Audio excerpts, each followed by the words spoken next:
prévia do PIB aponta ligeira queda da economia em maio. Governo federal prorroga prazo para a atualização do cadastro único. E você vai ver também. Desde domingo, fechada por conta do incêndio no prédio de 10 andares, região da 25 de março, finalmente volta a abrir as portas. Anvisa libera o uso da Coronavac para crianças entre 3 e 5 anos de idade. Ministro da Saúde promete avaliar a decisão até segunda-feira. Ataques russos deixam mortos no centro da Ucrânia. Terceira superlua do ano aparece maior e mais brilhante. Imagem encanta o mundo todo. Essas e outras notícias você confere a partir de agora. Olá, boa tarde. Mais uma vez, seja muito bem-vindo. Nós estamos ao vivo. Agora são 13 horas e 1 minuto pontualmente, pelo horário de Brasília. Daniela Paris. Boa tarde, Kleber Werneck. Boa tarde a você que nos assiste. Vamos juntos conferir o que é notícia no Brasil e no mundo nesta quinta-feira. A prévia do PIB registrou queda em maio, mas no ano o índice de atividade econômica do Banco Central segue em alta. A atividade econômica do país registrou queda de 0,11% em maio, na comparação com o mês anterior, de acordo com o índice de atividade econômica do Banco Central. Apesar da leve baixa, o trimestre entre março e maio fechou com alta na prévia do PIB, de 2,83% em relação ao mesmo período do ano passado. Na comparação com maio do ano passado, o avanço do indicador foi de 3,74% e em 12 meses de 2,66%. Já no ano, o indicador apontou alta de 2,08%. O índice é visto como uma espécie de prévia do Produto Interno Bruto, o PIB. Os dados foram coletados a partir de uma base de indicadores que é similar ao do indicador oficial e mede as riquezas produzidas no Brasil. Segundo os dados oficiais do IBGE, em 2021, a economia brasileira cresceu 4,6%, com movimentação de 8 trilhões e 700 bilhões de reais. E o governo federal aumentou a previsão de crescimento do Produto Interno Bruto neste ano, de 1,5% para 2%. Já para o próximo ano, foi mantida a projeção de crescimento de 2,5%. E agora a gente fala sobre a PEC social. Foi aprovada no Congresso que, dentre diversos benefícios, aumenta o valor do Auxílio Brasil para R$ 600. A previsão é de que o novo valor comece a ser pago agora em agosto e se encerre em dezembro, totalizando 5 parcelas. Além do aumento, a PEC também trata da inclusão de cerca de 1.700.000 famílias na folha de pagamento do benefício. O texto aguarda agora a sanção presidencial. Para garantir a rapidez na aprovação da proposta, todos os destaques, que são as sugestões de alteração no texto, foram rejeitados. O ponto de maior discordância entre os deputados foi o item que autoriza o governo a decretar estado de emergência, sob a alegação de que o aumento no preço dos combustíveis causou enorme impacto para a economia do país. A medida era necessária para autorizar o pagamento dos benefícios em ano eleitoral. Apesar de contestarem essa manobra, os oposicionistas acabaram votando a favor do projeto. A votação acabou com 469 votos favoráveis e 17 contrários. No primeiro turno, a votação havia sido 393 contra 14. A matéria tramitou em um rito atípico, conduzido pelo presidente da Casa, o deputado Arthur Lira. A proposta foi unificada a outra que já estava em andamento e foram realizadas sessões extraordinárias de modo a diminuir os prazos, com direito, inclusive, a uma sessão de 1 minuto de duração. Nenhuma mudança foi feita no texto aprovado pelo Senado. Se isso acontecesse, a proposta teria que voltar para apreciação dos senadores. A PEC prevê um gasto adicional de 41 bilhões e 200 milhões de reais, não previsto no orçamento federal. Entre os benefícios está o aumento de R$ 400 para R$ 600 do Auxílio Brasil. Além disso, os caminhoneiros vão receber um voucher de R$ 1.000 mensais e o Vale Gás terá seu valor reajustado. E agora uma notícia de prestação de serviço. O governo federal prorrogou o prazo para a atualização do cadastro único. As regras foram publicadas hoje no Diário Oficial da União. As famílias que estão há mais de 2 anos sem atualizar os dados devem fazer a revisão cadastral.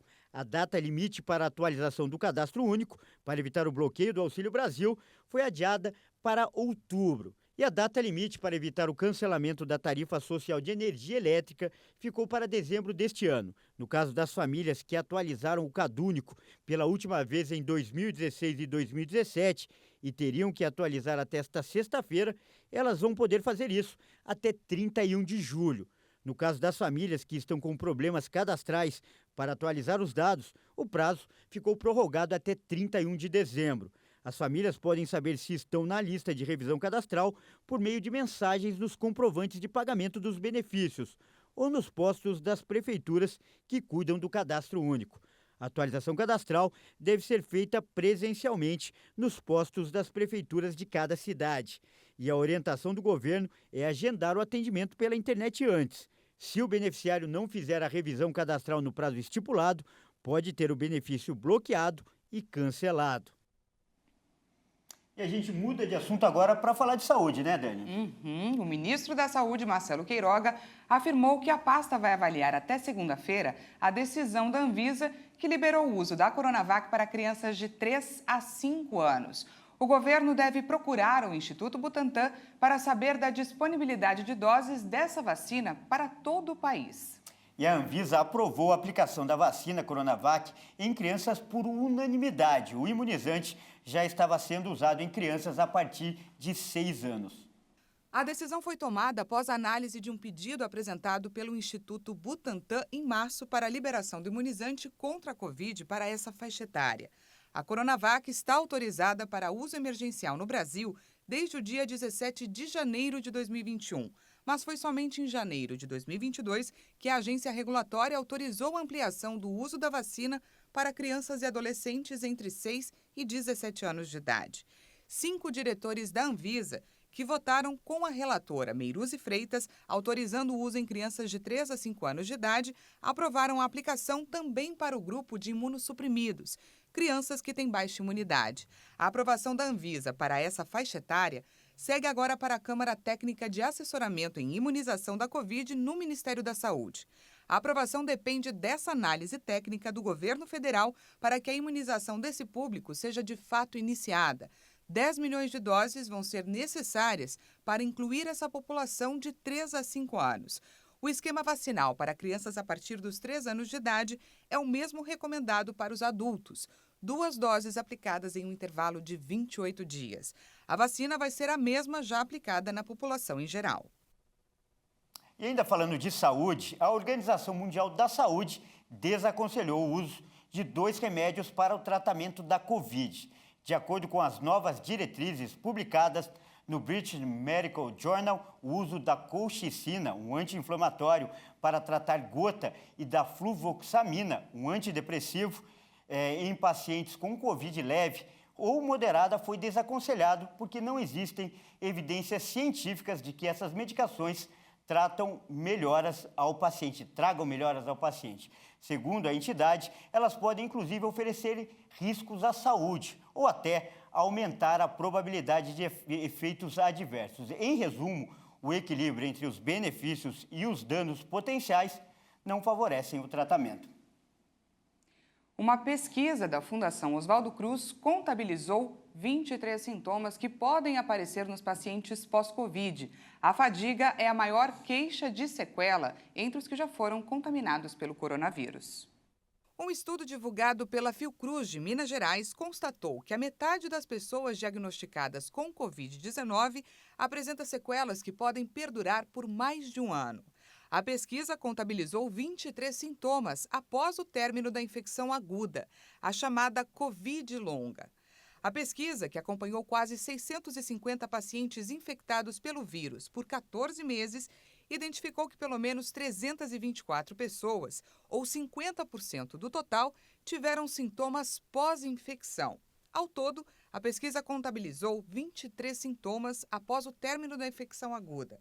A fadiga é a principal queixa entre os pacientes, relatada por 115 pessoas.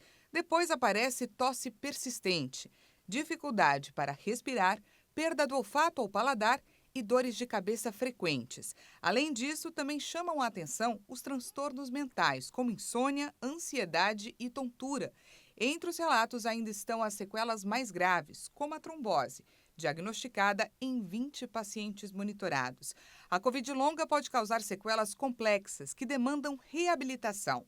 Mais de 2 anos do primeiro caso confirmado de Covid-19 aqui no Brasil, o país tem boa parte da sua população vacinada e o desafio agora é de recuperar os pacientes com sequelas do vírus. E olha só, a Anatel abriu consulta pública para decidir sobre a implantação de um carregador único de celular e outros equipamentos. Se aprovada, a ideia é que a proposta passe a valer, olha só, já a partir de 2024, como nós vamos ver nessa reportagem. A consulta foi aberta pela Agência Nacional de Telecomunicações depois que o Parlamento Europeu decidiu incluir requisitos para a padronização de carregadores de celular na região. Além da União Europeia, a Anatel também considerou uma solicitação de mudança dos Estados Unidos. A proposta de ato normativo da Anatel está em consulta pública até o dia 26 de agosto. Com a padronização, a partir desse momento vai facilitar muito a vida da gente. Porque do jeito que for, vamos lá, vamos supor que esse seja o padrão dominante no mercado, tá? Padrão da Anatel. E aí, com o padrão dominante já estabelecido, nós já temos o encaixe. Você chega, encaixa com facilidade. A intenção é que o conector no aparelho e no cabo seja igual em todas as marcas e modelos de celulares a partir do segundo semestre de 2024. Você vai poder ter um carregador universal, que será apto para qualquer dispositivo, dando a carga adequada, evitando até mesmo a parte de combate à pirataria. Nós sabemos que tem sim carregadores e cabos no mercado paralelo, a gente sempre tenta fazer busca e apreensões do combate à pirataria. É melhor para a indústria, é melhor para o consumidor, é melhor para as telecomunicações brasileiras. E agora a gente fala sobre o conflito no leste europeu. Mísseis russos atingiram nesta quinta-feira a cidade ucraniana de Vinícius. O ataque deixou ao menos 21 mortos e dezenas de feridos. O ataque ocorreu um dia após o avanço nas negociações entre Moscou e Kiev para desbloquear as exportações de grãos ucranianos. De acordo com o Serviço de Emergência da Ucrânia, o bombardeio atingiu um prédio comercial e danificou outros imóveis e residências nos arredores. O saldo foi trágico, mais de 20 habitantes morreram, todos civis, incluindo crianças. Vinícius é um importante centro ferroviário que fica na região centro-oeste da Ucrânia, área que foi pouco afetada pelos combates até agora. O Ministério da Defesa russo, que nega atacar civis, ainda não comentou o ataque. O país diz que seu objetivo é degradar a infraestrutura militar da Ucrânia para então proteger a sua própria segurança. E veja a seguir, 25 de março tenta retomar a vida após o incêndio que destruiu o prédio de 10 andares. E veja também, terceira superlua do ano aparece maior e mais brilhante. Imagem encanta pessoas do mundo todo. Nós voltamos já.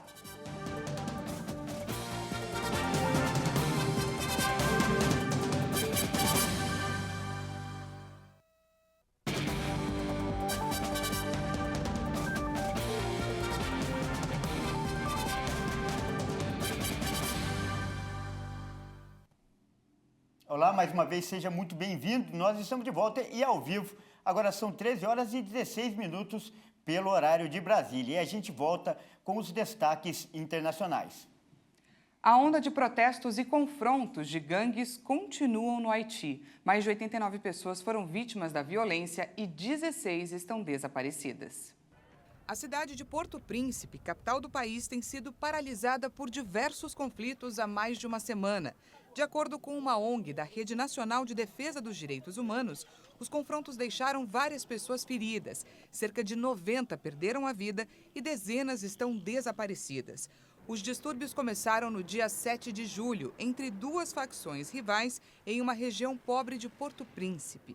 Esses grupos disputam pelo controle de territórios e cobram inclusive dinheiro dos moradores em troca de proteção.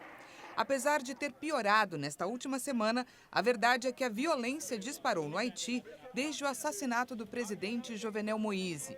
O país tem sofrido com o aumento do preço dos alimentos e a escassez de combustíveis, problemas que têm gerado revolta na população e levado a uma queda da segurança na capital. Organizações humanitárias internacionais têm se esforçado para entregar suprimentos de alimentos essenciais nas áreas afetadas pela criminalidade e prestar atendimento médico às vítimas.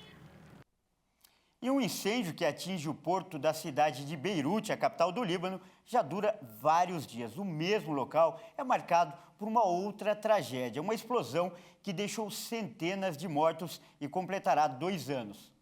Em 4 de agosto, o Líbano completará 2 anos desde a explosão que matou mais de 200 pessoas.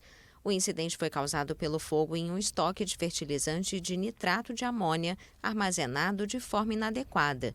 Os atuais incêndios nos silos de grãos do porto começaram no início do mês, devido à fermentação dos estoques de grãos restantes, juntamente com o aumento das temperaturas do verão. O fogo transformou partes dos depósitos em fornalhas, com chamas e fumaça visíveis a quilômetros de distância. O Ministério da Economia afirmou que as tentativas de apagar as chamas podem causar o colapso dos silos mais do que o próprio fogo. O governo ainda estuda a melhor solução para o problema. Em abril, as autoridades ordenaram a demolição dos silos devido a riscos de segurança, mas a medida foi suspensa porque algumas pessoas defendem que as estruturas devem ser preservadas como um memorial às vítimas da explosão de 2 anos atrás. Na quarta-feira, uma empresa norueguesa-americana negou qualquer irregularidade na tragédia. Os familiares das vítimas movem um processo que pede uma indenização de 250 milhões de dólares. Agora a gente fala sobre a China, que tem sofrido com fortes ondas de calor nos últimos dias.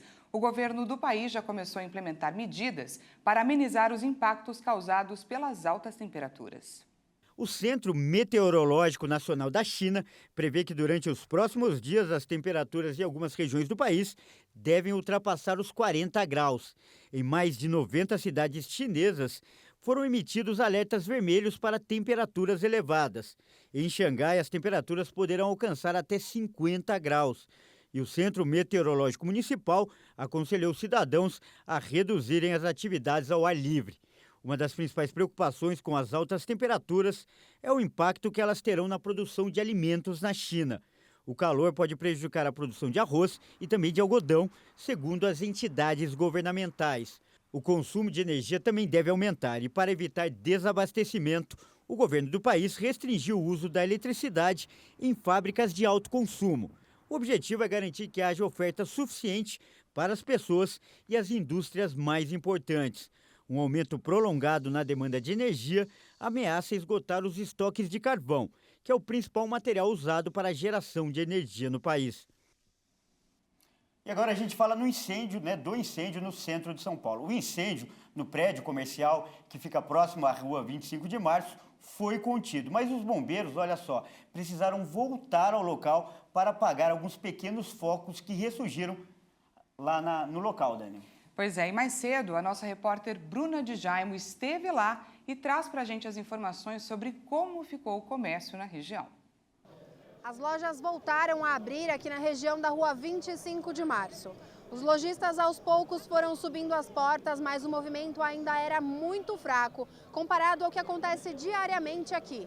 Cerca de 500 mil pessoas passam todos os dias no que é considerado o maior centro de comércio do Brasil. A expectativa agora é que eles, de alguma forma, possam recuperar o que foi perdido. O cheiro de fumaça ainda é forte. Dentro do prédio, a temperatura está alta e chega a mais de 200 graus e ele corre o risco de colapsar a qualquer momento. O incêndio começou no domingo, por volta das 21 horas, e os bombeiros só conseguiram conter as chamas nesta quarta-feira, no período da tarde. Foram necessárias 63 horas de trabalho. 2 homens ficaram feridos, mais de 100 lojas foram prejudicadas e no auge da ocorrência, mais de 90 homens do Corpo de Bombeiros estavam tentando conter as chamas. A derrubada do prédio depende da prefeitura, porque ele é particular. Algumas pessoas, no caso moradores e donos de lojas, puderam acessar o térreo do prédio para pegar documento e equipamentos como um notebook. Olha, e alguns frequentadores e trabalhadores da região falaram para a nossa reportagem um pouco sobre como foi voltar para a rua depois do incêndio. Umas lojas que eu ia era aquela lá. Eu costumo comprar algumas coisas para fazer meu artesanato naquelas lojas ali. E hoje eu vim pensando que algumas estariam abertas, mas não, ainda não, e não tem previsão, né? Então a gente não sabe como que vai ficar. Isso é muito ruim para quem usa aqui constantemente, né? Porque é um lugar de muito comércio, muitas pessoas, e a gente precisa desses materiais. Eu gostaria muito que os poderes públicos tomassem uma iniciativa para resolver esse problema aí, porque prejudicou muita gente, até nós que vem de Salvador, de todo o Brasil, fazer compra aqui, estamos prejudicados, porque a gente fazia muita compra aí, agora a gente está sem opção. Vim na segunda-feira para trabalhar, não deu para trabalhar porque estava fechado, porque o fogo estava alto.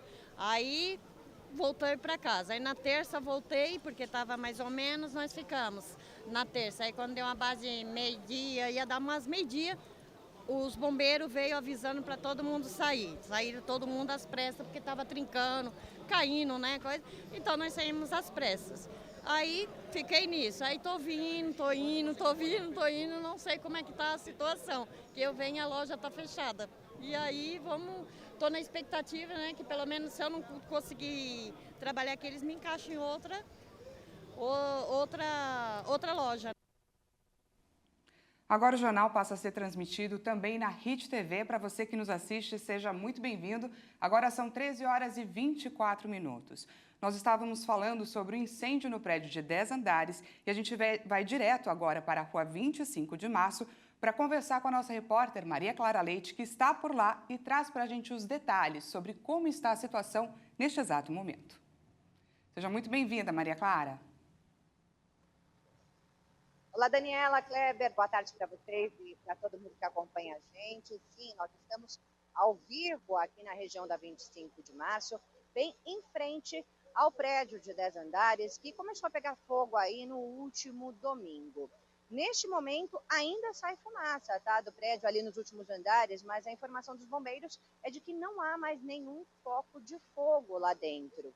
Portanto, os carros de bombeiros, as viaturas, os próprios homens do Corpo de Bombeiros já não estão mais aqui nessa região. Mas é claro que um drone vai medindo a temperatura de todo o prédio a todo momento, para o caso de necessidade dos bombeiros voltarem para resfriar esse prédio. Então, nesse momento, os trabalhos se concentram entre os homens da Defesa Civil que estão por aqui nesse momento, inclusive liberando os primeiros andares desse prédio para os comerciantes que têm salas comerciais ali. Então, essas pessoas entraram ao longo da manhã. Agora há pouco nós vimos 2 comerciantes entrar lá, inclusive, para pegar alguns documentos, para pegar notebooks, computadores, justamente, então, que é o que dá para recuperar nesses primeiros andares. A informação que a gente tem, informação passada pela Prefeitura de São Paulo, é de que os proprietários desse condomínio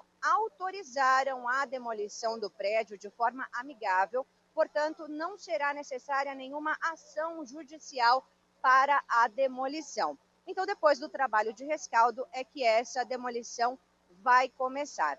Agora há pouco, o secretário de Infraestrutura e Obras do município de São Paulo esteve aqui dando entrevista coletiva aos jornalistas, é o Marcos Monteiro, e ele passou algumas informações de quais são os próximos passos que seguirão, então, nos próximos dias. Então, é o seguinte, Marcos Monteiro disse que no sábado vai começar, então, um trabalho de limpeza nesse prédio, né? Um trabalho de limpeza, primeiro, que deve ocorrer antes da demolição. Não se sabe, então, quando que essa demolição vai acontecer. O secretário vai detalhar sobre como será feita essa limpeza e também a demolição depois de uma avaliação que será feita com drones na tarde de hoje.